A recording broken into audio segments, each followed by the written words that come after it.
So now let's get to our Maui Grown Mana'o program.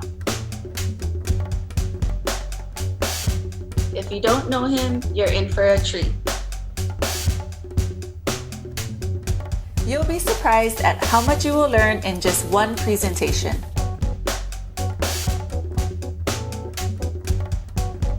We feature the nation's leading scientists, researchers, and experts on medical use of cannabis. Our new live event series delivers free bite-sized information that you can use right now.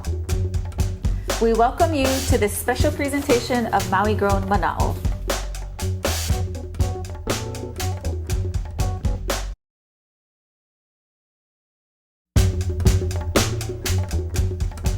Aloha, I am Anela Saito Takabayashi, Director of Retail Operations at Maui Grown Therapies.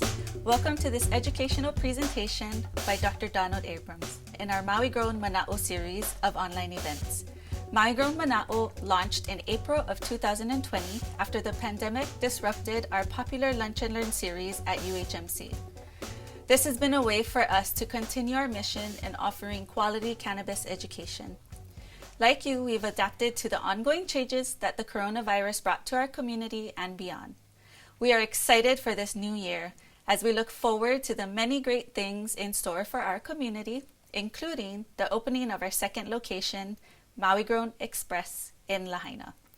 There will be no need to drive through the tunnel for you Westsiders to access your dispensary products. Stay tuned for details coming very soon on mauigrown.com. And now, on to our Maui Grown Mana'o presentation. It is my great pleasure to have Dr. Donald Abrams here today. Dr. Abrams is a general oncologist at Zuckerberg San Francisco General Hospital, integrative oncologist at the UCSF Osher Center for Integrative Medicine, and professor of clinical medicine at UC San Francisco, California. Dr. Abrams was one of the first original clinicians to recognize many early AIDS-related conditions. He conducted numerous clinical trials investigating conventional as well as complementary therapies in patients with HIV. Dr. Abrams most recently served on the prestigious National Academies of Sciences, Engineering, and Medicines Committee of the Health Effects of Cannabis and Cannabinoids, the current state of evidence for recommendations for research. He is a graduate of Brown University and the Stanford University School of Medicine. In 2017, Dr. Abrams joined Maui Grown Therapies as a member of our esteemed Science and Medical Advisory Board. He has participated in our annual Medical Cannabis Symposium at UHMC. This year, we are lucky he can join us here on Maui to talk about cannabis in cancer care. After his presentation, he will answer your chat questions live. Have your notepad nearby. And now it is my pleasure to introduce Dr. Donald Abrams. Aloha, I'm Donald Abrams and I'm a member of the Maui Grown Therapies Scientific and Medical Advisory Board. I'm also an oncologist and I've been a cancer doctor in San Francisco for the last 38 years. And what I'd like to talk about today is cannabis in cancer care. There really isn't a day that goes by where I don't recommend cannabis to a patient living with or beyond cancer. The first evidence that we have from archaeology that cannabis might have been used in a cancer patient is the so-called Siberian ice princess. This is a body of a woman assumed to be in her 20s that was very well preserved in ice in Siberia to the point where her tattoos are still visible and are being copied by millennials. The Siberian Ice Princess was put under an MRI scanner and again found to be a woman in her mid-20s with breast cancer that had metastasized to her bones. And around her waist was a rope, at the end of which was a pouch, in which were found the flowers of the female plant of Cannabis sativa. This suggested to the anthropologist or the archaeologist, whoever makes these hypotheses, that the Siberian Ice Princess may have been using cannabis to treat the symptoms of her cancer, if not the cancer itself. Personally, I think this is the sort of big leaps that we see on the internet. We don't know that everybody in this tribe may not have been buried with cannabis around their waist. But in any event, in modern times, 2,700 years beyond the Siberian Ice Princess, I still find cannabis to be extremely useful for treating symptoms associated with cancer or the treatment of cancer itself. When we look at symptoms that cancer patients have, they include loss of appetite, nausea, pain, insomnia, anxiety, and depression. I can recommend one intervention to my patients rather than writing prescriptions for 5 or 6 different medications, all of which might interact with each other or with the chemotherapy that I'm providing to the patient. So cannabis, in my opinion, is one of the most useful tools in my armamentarium of treatment of patients living with and beyond cancer.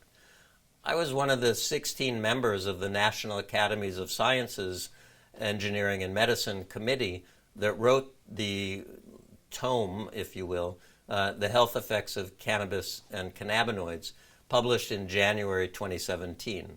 The committee met for 6 months at the end of 2016, and we reviewed 10,000 articles in the medical literature. And we published this piece on the health effects, 500 pages of cannabis and cannabinoids. There was 1 chapter on therapeutics and 13 chapters on potential harm. Let me just stop right there to tell you that the only legal source of cannabis for research in this country is NIDA, the National Institute on Drug Abuse. And NIDA has a congressional mandate that they can only study substances of abuse as substances of abuse. So if you want to do a clinical trial showing the potential health benefits of cannabis, you must use NIDA cannabis, but they cannot fund such a trial. Hence, 1 chapter on therapeutics, and NIDA, because they spend $150 million a year looking for the harmful effects of cannabis, there were 13 chapters on potential harm, although we really didn't find that much of great significance in the harm category. In the therapeutics chapter, the strongest evidence was that cannabinoids are useful for treatment of chemotherapy-induced nausea and vomiting. So when I say cannabinoids, I'm talking about tetrahydrocannabinol, basically delta-9 tetrahydrocannabinol, which has been licensed and approved in this country since 1986 for the treatment of chemotherapy-induced nausea and vomiting. Well, why did anybody think to study delta-9 THC? The 1980s and 70s, Jimmy Carter was president. It was before the Reagans and their Just Say No campaign, and many young people getting young people cancers were using cannabis because we really didn't have many other anti-nausea medications. Only prochlorperazine was available. And patients would tell us, you know what, you can keep your prochlorperazine. Inhaling cannabis works much better to treat my chemotherapy-induced nausea and vomiting. And so investigators from the National Cancer Institute and a small pharmaceutical company began to look at delta-9 THC for treatment of chemotherapy-induced nausea and vomiting. And about 20 or 30 studies were conducted looking at cannabis, cannabinoids, delta-9 THC versus placebo or versus prochlorperazine or other available anti-nausea meds. And all of them pretty much demonstrated that cannabis, delta-9 THC, was better than placebo and equivalent to the currently available cannabinoids, currently available anti-emetics. So in 1986, the federal government approved dronabinol as a synthetic delta-9 THC, and then nabilone, a synthetic delta-9 THC analog for use in cancer patients.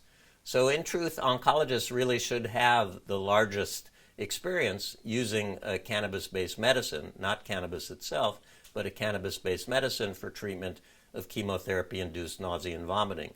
Now, these 20 or so studies have been meta-analyzed, many different articles published reviewing those 20 studies, and all of them support that cannabis or delta-9 THC has benefit in treating chemotherapy-induced nausea and vomiting, although more recent meta-analyses of the same studies are a bit less enthusiastic, which may be more related to politics than science, in my opinion.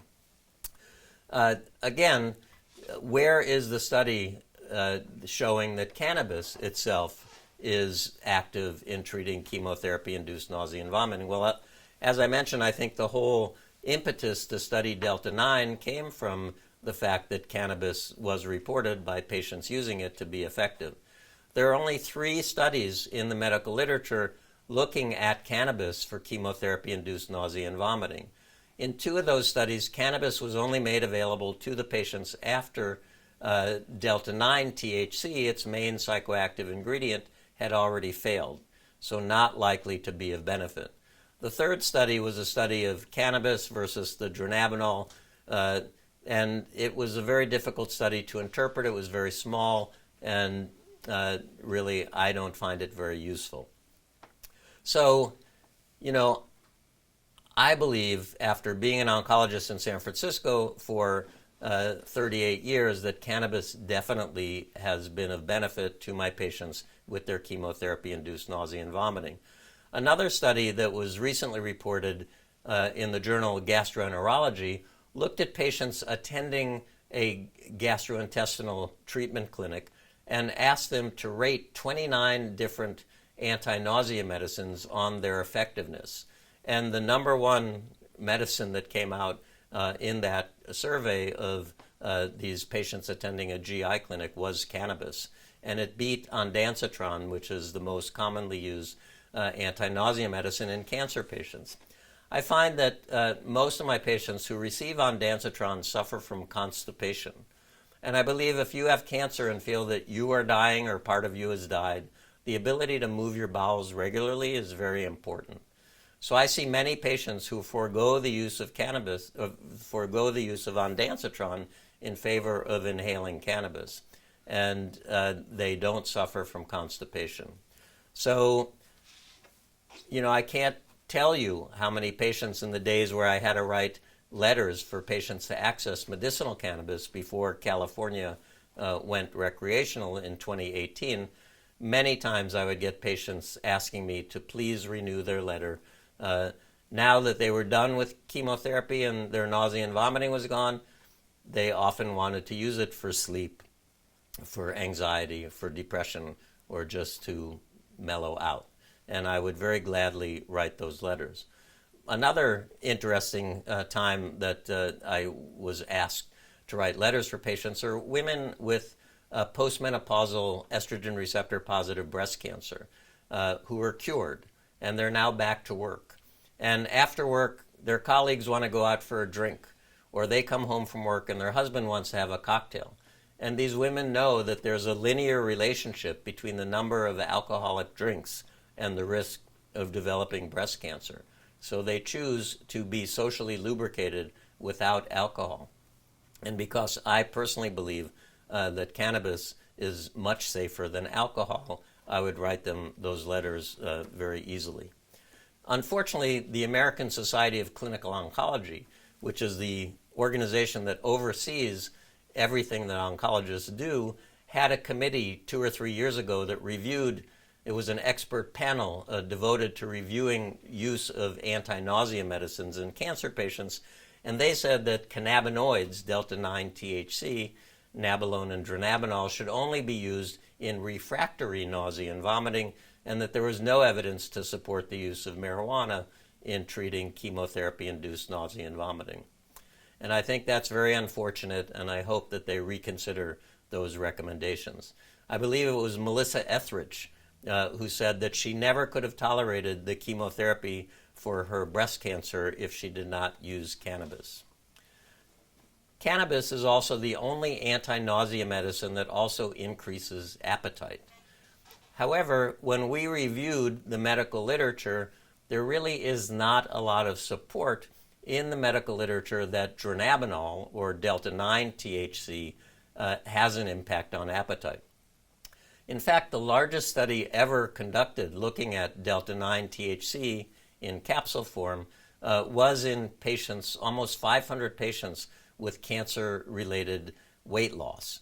And they compared dronabinol to a progestational hormone, megestrol, which generally puts on water weight. And one group got megestrol, one group got dronabinol and one group got both. And overall, the majestrol group outperformed the dronabinol as far as increasing appetite and caloric intake and weight.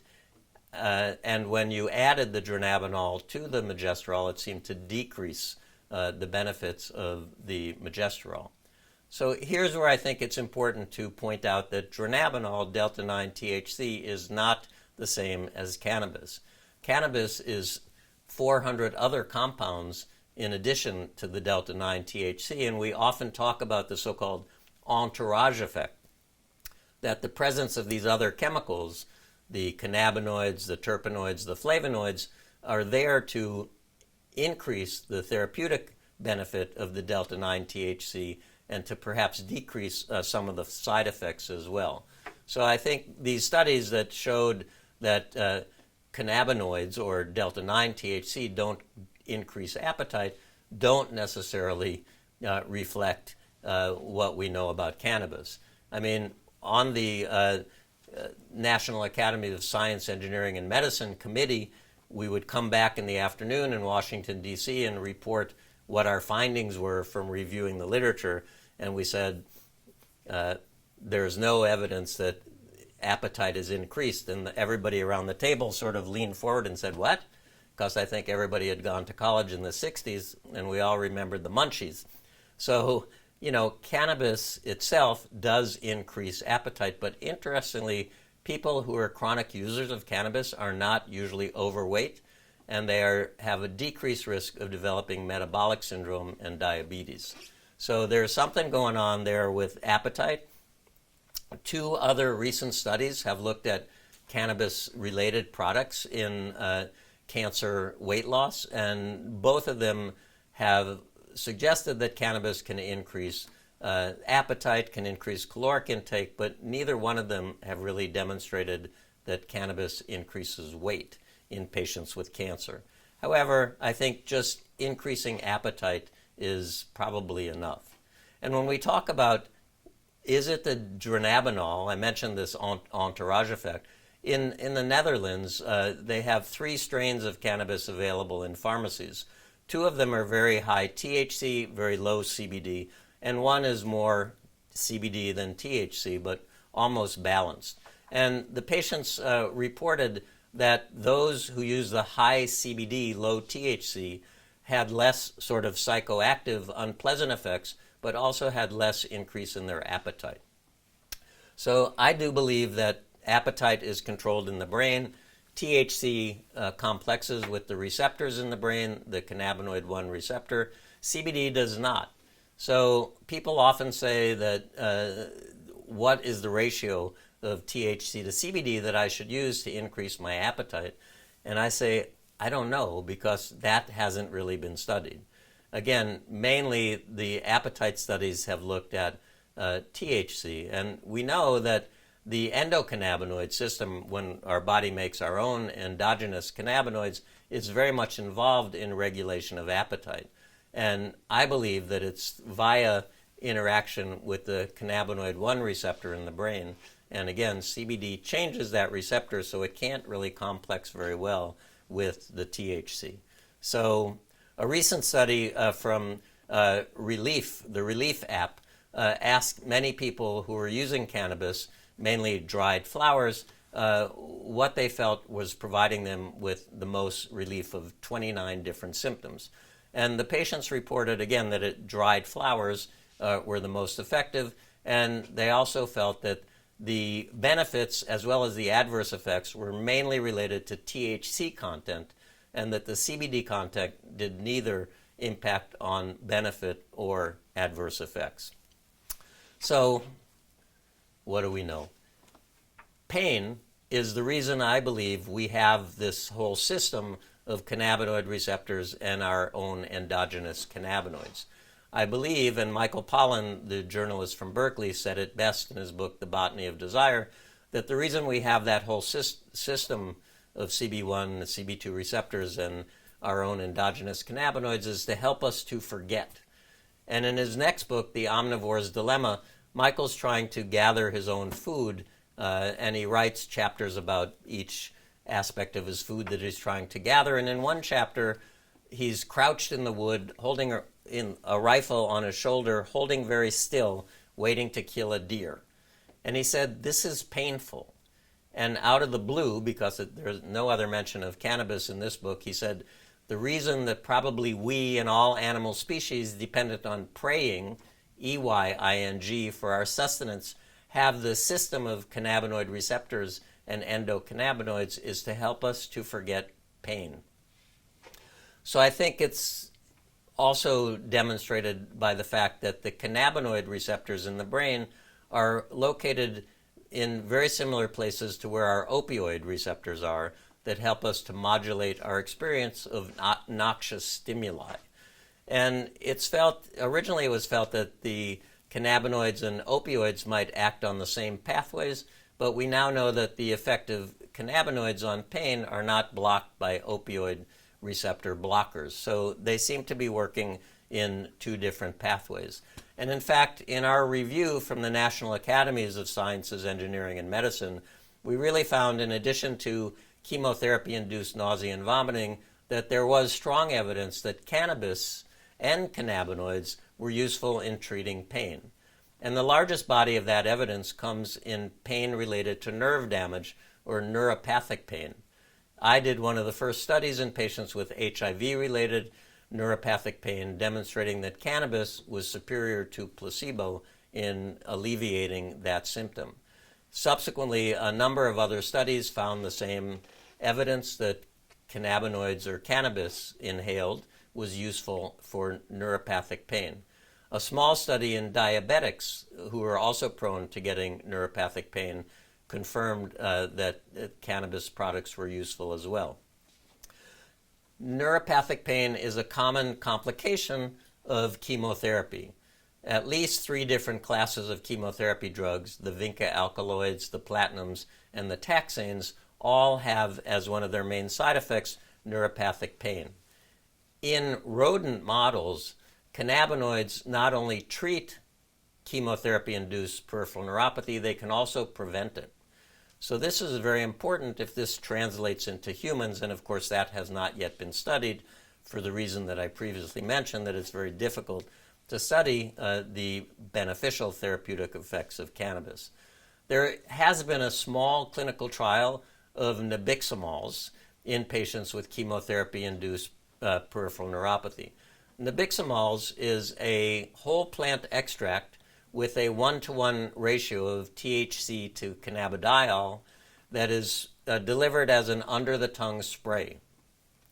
Nabiximols is licensed and approved in Canada, the United Kingdom, the European Union, Australia, New Zealand, many different countries, because it's shown in clinical trials benefit in decreasing spasticity associated with multiple sclerosis.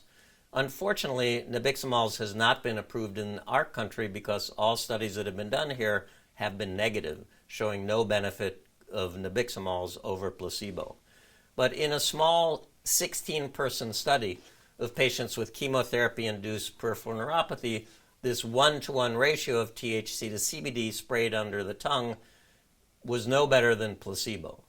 However, the investigators found 5 patients in the study who did get a 2-point drop in their pain scale on a 0 to 10 scale. And they then suggested that these patients whose pain decreased 2.5 suggested that a further clinical trial looking at cannabinoids or cannabis in chemotherapy-induced peripheral neuropathy was warranted. No such study has yet been done. A number of studies have been done in patients with other cancer pains other than peripheral neuropathy, and most of those studies have been done by the drug company that makes nabiximols, Greenwich Pharmaceuticals. They're the same company that had Epidiolex, the cannabidiol drug for treatment of seizure disorders, licensed and approved in this country. But in 5 clinical trials in cancer-related pain, nabiximols was no better than placebo. So that's one reason that it has not yet been approved in this country. I believe that one place where cannabis is definitely important in cancer patients is as a potential booster for the pain-relieving effect of opiates. We did a small study in patients taking sustained-release morphine or sustained-release oxycodone. We had 11 patients in one group and 10 in the other, and we drew their plasma concentration of their opiate on day 1 and then had them vaporize cannabis 3 times a day, and we redrew their plasma concentration of the opiates on day 5. What we found was for the morphine, the plasma after the exposure to the cannabis, the concentration of morphine was slightly lower, but not statistically significantly so. The oxycodone plasma concentration curves were superimposable. So you would suggest that if the pain stayed the same, you would think that if the morphine level or the OxyContin level stayed the same or decreased, that pain would either increase or stay the same. And what we found overall was a 25% reduction in pain in the group. The morphine patients had a 33% reduction when they added cannabis to their regimen, and the oxycodone group had a less profound 20% reduction in their pain. So this suggests that there may be some synergy between cannabinoids and opiates, such that 1 + 1 = 5 instead of 2. And I have seen many cancer patients wean themselves off of opiates because they feel that they can't really communicate with their family well, they're too zonked. And actually there's some evidence by one of my colleagues that opiates are immune suppressing and may allow cancer to progress faster. So another reason to consider using cannabis instead of or along with opiate analgesics. In fact, a study in Israel where all patients receiving cannabis get a license, and that license allows the government to query them over time. They published a study of 2,000 cancer patients in Israel receiving cannabis licenses and found that at baseline, 55% reported pain on an 8 to 10 level, with 10 being maximum. And at the end of 6 months, that number was reduced to about 5%. And all symptoms were also reduced. And patients who were using medication, prescription medications, often decreased their use of prescription meds, including opiates. So this suggests that there is a potential opiate sparing effect of using cannabis in a regimen. So let's talk now about cannabis as a treatment for cancer. There is huge misinformation on the internet that cannabis cures cancer. Basically, this is from patients who report that they have cured their own cancer using cannabis. I spoke to one of the proponents of this misinformation who sent me the 6 or 7 cases that he felt best demonstrated that cannabis cured cancer. And in each of those cases, I did not find that the cancer was actually cured. The strongest support was in 2 13-year-old children who had a brain tumor that may spontaneously resolve. They had the brain tumors cut out, and then over the next 3 years, because they couldn't be completely cut out, their tumors were visible on scans either stably or slightly progressing.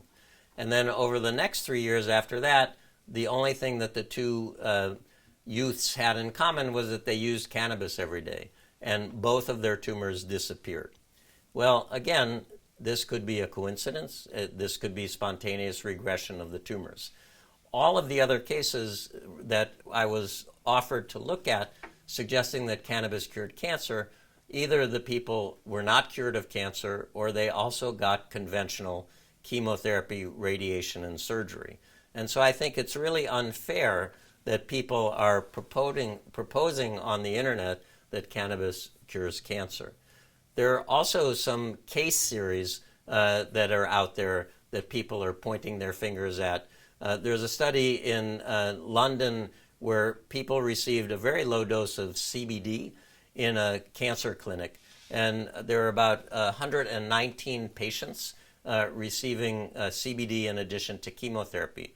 Only 28 patients in that series received only CBD itself, as a treatment for their cancer, and no information is actually given about their outcomes. The other is a series in Vienna, Austria, patients with brain tumors, glioblastoma multiforme.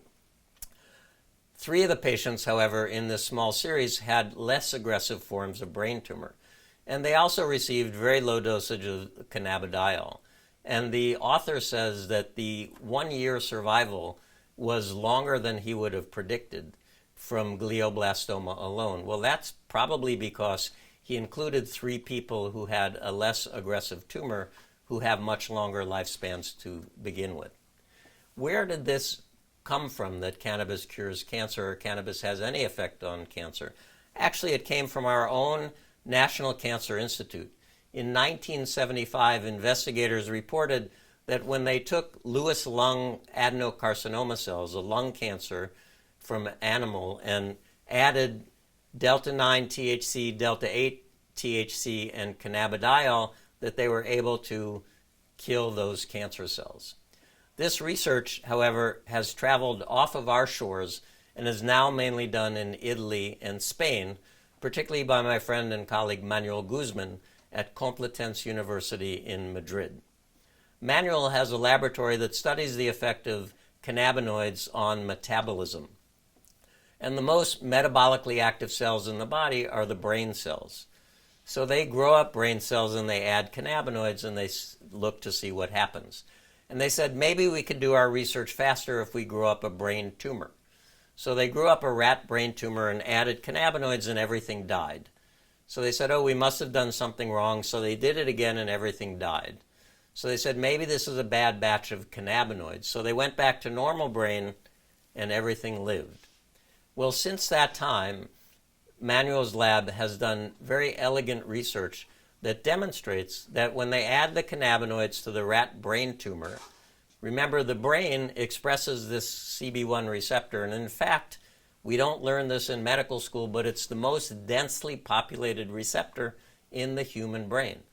So when you add cannabinoids to the rat brain tumor cells in the test tube, the cannabinoids complex with the cannabinoid receptor and force those brain tumor cells to commit suicide. They've also demonstrated that the cannabinoids decrease the expression of something called vascular endothelial growth factor, or VEGF, which allows new blood vessels to form and supply the tumor.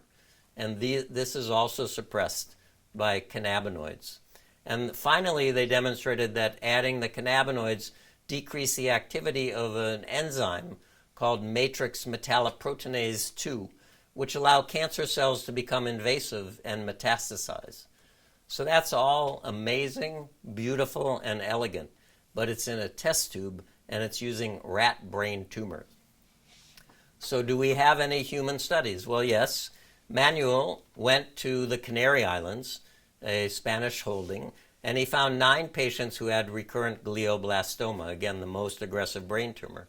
And he put a catheter into their brain tumor cavities through their skull and dripped THC into their brain tumor. I told him, Manuel, we don't treat brain tumors topically. He found that there was no difference in survival in those patients who received the THC directly into their brain compared to those who got chemotherapy alone.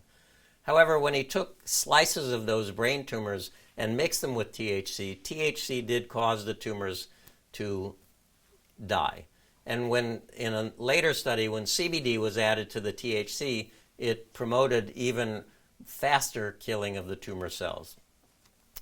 So another study that was completed looked at nabiximols, the under-the-tongue spray, compared to placebo in 21 patients in the United Kingdom with recurrent glioblastoma. We are awaiting publication of the results of this study in the medical literature.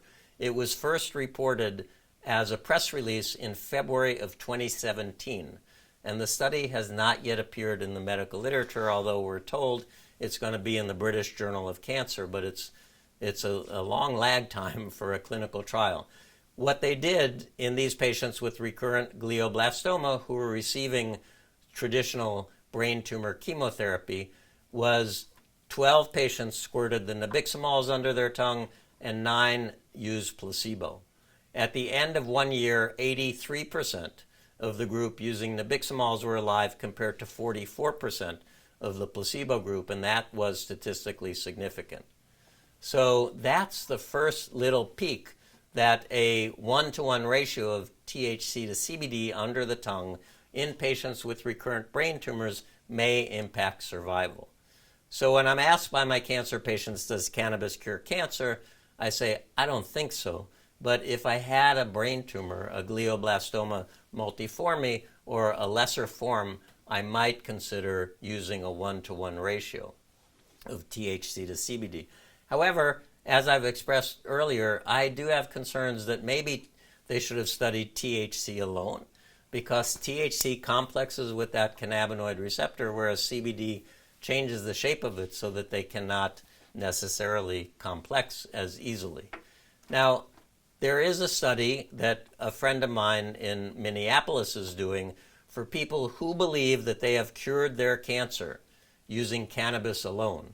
And he invites people to come to his website, which is www.catasurvey.com, and fill out the form, which also gives him permission to review the medical records.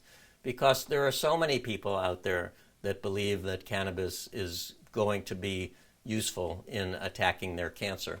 And for me, as an oncologist, one of the most painful things I deal with is a young person who has a potentially curable malignancy, who's been avoiding conventional cancer care, waiting to see me in the clinic, using instead a highly concentrated oil of THC or CBD, and hoping that I'm going to say that's a good idea. And now they have cancer that's spread and can't be cured, when before it could have been cured. So I don't think cannabis cures cancer. And one of the things that upsets me about research that we are now seeing is that the CB1 or the CB2 receptor is sometimes overexpressed in one type of cancer, and that's associated with a worse outcome. Sometimes those receptors are underexpressed in a different type of cancer, and that's associated with a worse outcome. There's nothing really consistent with the receptor status and the response of a cancer or the behavior of a particular cancer. And Didi Mayeri, who's another Israeli investigator, has done a study where he took 12 different cancer cell lines growing in culture and did 12 extracts of cannabis plants, and he looked at the effect of these extracts on the cancer cells in culture. And he definitely found that cannabis extracts were more effective in killing these cells in culture than THC alone or CBD alone, so the entourage effect is important. However, in 2 different prostate cancer cell lines, this extract worked in that one in suppressing the cancer cells and didn't work in the other one. So it's sort of not very clear picture here of how cannabis is going to work in attacking cancer. So for right now, my recommendation for patients, cannabis, very, very useful for symptom management, not so good, not so much evidence that it does anything to cancer itself. Now, before you start using cannabis, your oncologist is going to have a number of concerns. Number one is the development of the unusual and very aggressive pulmonary aspergillosis, a severe fungal infection that has been reported in the literature about 25 times individual cases of patients with various cancers. I think the way we produce cannabis now, we're not at risk to get pulmonary aspergillosis. And a study was done in HIV patients who had this fungus in their bronchial fluid, and it was found that cannabis use was not associated with positive fluid cultures, that it was more likely associated with severe immune suppression, prior opportunistic infections, very low white blood cell counts, and use of steroids. So I'm not concerned about pulmonary aspergillosis. I've been an oncologist in San Francisco for 38 years, and I've never seen a case. Oncologists are always worried that a botanical product is going to interfere with the metabolism of their chemotherapy drugs. Cannabis has not been studied in association in pharmacokinetic evaluations with other chemotherapeutic drugs to this point because it's difficult to do those studies. However, none of the studies have yet demonstrated a significant interaction between cannabis and chemotherapy agents. However, I will say for those patients using highly concentrated oils, particularly of cannabidiol or CBD, and maybe even THC, we know that both of those impact the system in the liver that breaks down other pharmaceuticals and other botanicals. And particularly CBD blocks that enzyme system. So if patients are taking these very highly concentrated oils of CBD, it might lead to increased blood levels of their chemotherapy or other prescription drugs, which can lead to increased toxicity. So I am concerned about that. And finally, the Israelis reported on cannabis use in patients receiving immunotherapy. You may know that enhancing the immune system to enlist it in the fight against cancer in the body is our next greatest move in oncology in really having a positive impact on cancer. Well, these investigators reported initially that patients who used cannabis in association with their immunotherapy had a less robust response of the cancer to the immune therapy. However, their survival was the same.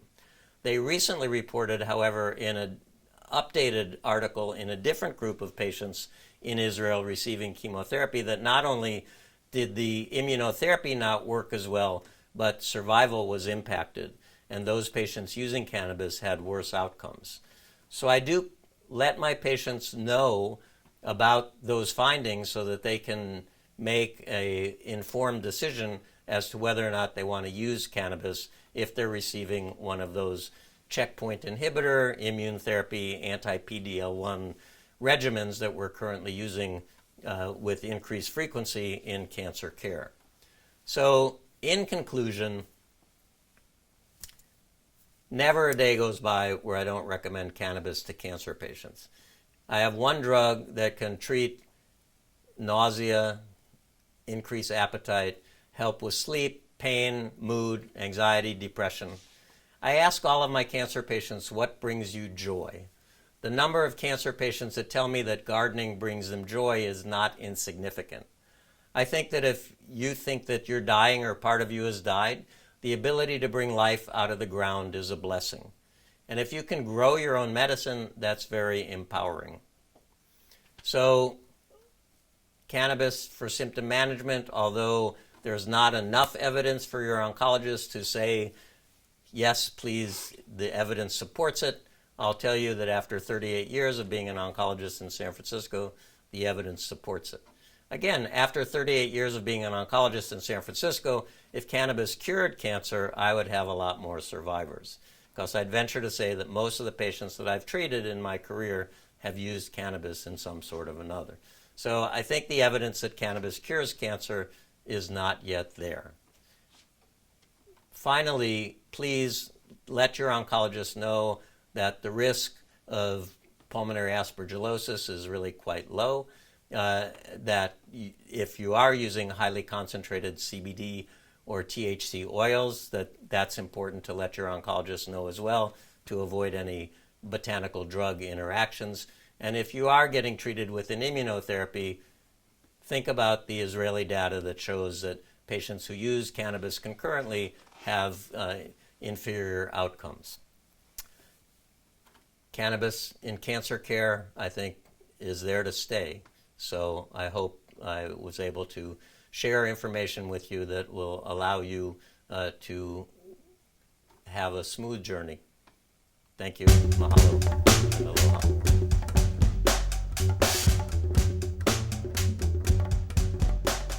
Thank you for joining us again today. How's San Francisco treating you? It's pretty good. We've had some rain ourselves here, but it's springtime almost.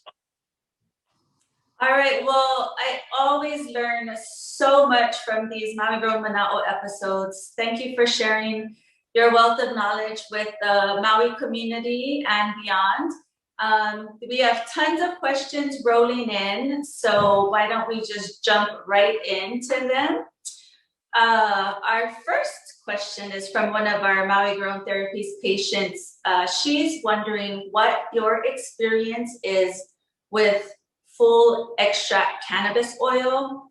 I believe they call it RSO in the other dispensaries in the mainland, with late stage prostate cancer. Yeah, again, as I mentioned, I don't think that cannabis cures cancer. And my concern about the highly concentrated oils is that regardless of whether they're THC or CBD dominant, they may impact with the person's ability to break down other pharmaceutical products. So I think that those full extract cannabis oils are not really proven to be of much benefit. I think with regards to managing symptoms, sometimes they're a little bit too strong. People actually spend a lot of their time sleeping and don't eat, which is not so good for cancer patients. Absolutely. All right, what about, you talked a lot about the research and studies that you've conducted in your career. How can, this question is from an actual cannabis nurse, how can we make case studies acceptable as evidence? And how can we better track responses, both progress and side effects? Well, that's a very good question. I think in general in medicine, we have a hierarchy of the strength of evidence. And the most strong evidence comes from randomized placebo-controlled clinical trials. And below that would be observational studies, and way below that would be case studies.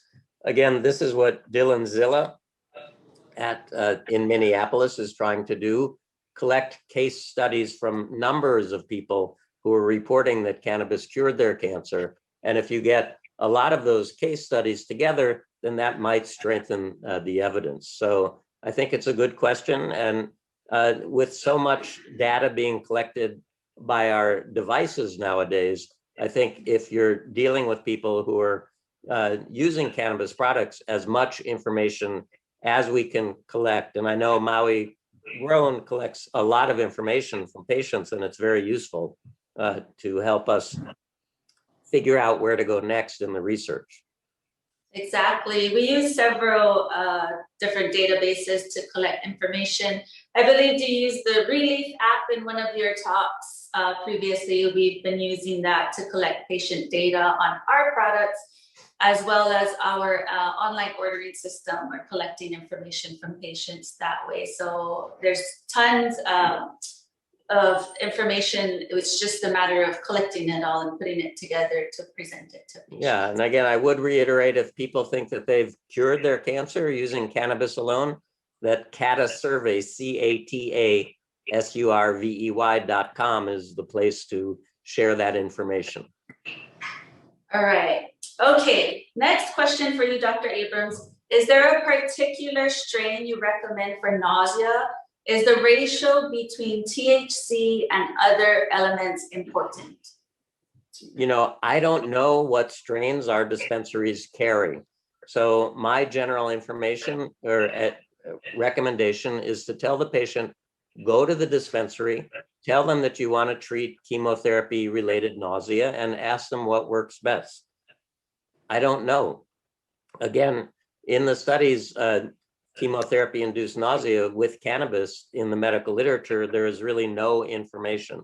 And likely the cannabis that was used in those studies came from NIDA, the National Institute on Drug Abuse, and had very low THC, probably 3.5%, with no CBD. As I mentioned in the talk, though, it seems that THC is more effective in decreasing nausea than CBD.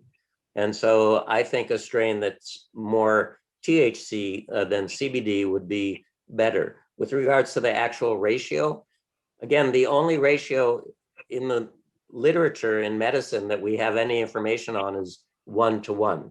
And that's because that's what nabiximols, the under-the-tongue spray by Greenwich Pharmaceuticals, is a 1:1 ratio. And I reported a study in patients with sickle cell disease also using a 1:1 ratio, but that's the only ratio that's reported in the medical literature. Otherwise, we know nothing about 4-to-1, 2-to-1, 1-to-8, all of those. They're mysteries. Okay, so that's a good segue for the next question. Do you think synthetic cannabis products are as effective as natural cannabis products? I'm not sure what a synthetic cannabis product. I think they mean prescription cannabis, like Marinol or Janabinol. Okay, yeah. Again, I'm a believer in the whole plant. And if you just use dronabinol or nabilone, those are just delta-9 THC, which I think is a potent medicine. But when you remove it from the support of the 400 other chemicals in the plant itself, you remove it from the yin and yang that the whole plant provides, and it becomes a very different medicine. So I'm always been a big fan of the plant, and I'm not so enthusiastic about using just delta-9 THC alone. Right. All right. That's great. We have another question from a patient. Aloha, Dr. Abrams. Can you please tell me a little bit about immunotherapy drugs and why cancer patients taking them should refrain from using cannabis? Yeah, that's an excellent question. And it's, again, based on data that's coming from observational research and not from a randomized placebo-controlled trial. But the Israelis reported a little while back on patients who were getting immunotherapy, one group of patients using cannabis and one group not. And in the first study, they said that those patients using cannabis with immunotherapy had a less robust response to the immunotherapy. That is, their tumors didn't respond as well, but survival was the same. Now, recently, they published a paper in 2020, again, observational, not randomized, but the patients using cannabis had significantly worse outcome. Their disease progressed sooner and they died faster. Now, when I look at this is a problem with not doing a randomized controlled study. The patients in that study in Israel using cannabis were using immunotherapy not as their first line cancer treatment, but as second or third. Whereas the patients not using cannabis were getting the immunotherapy as their first line treatment. And in cancer treatment, we know that first line gives you the best outcome, not second or third. So is it really the use of cannabis that was making these patients have a worse outcome? Or was it because they had more advanced disease when they started because they'd already failed a first line intervention? So the bottom line is that I share this information with my patients who may be using immunotherapy now or in the future so that they're aware of the data, but I'm also not so sure that it's the cannabis and not the stage of disease that those patients had compared to those who didn't use cannabis. Good question. Very great question. This next question, I've read that THCA inhibits cancer.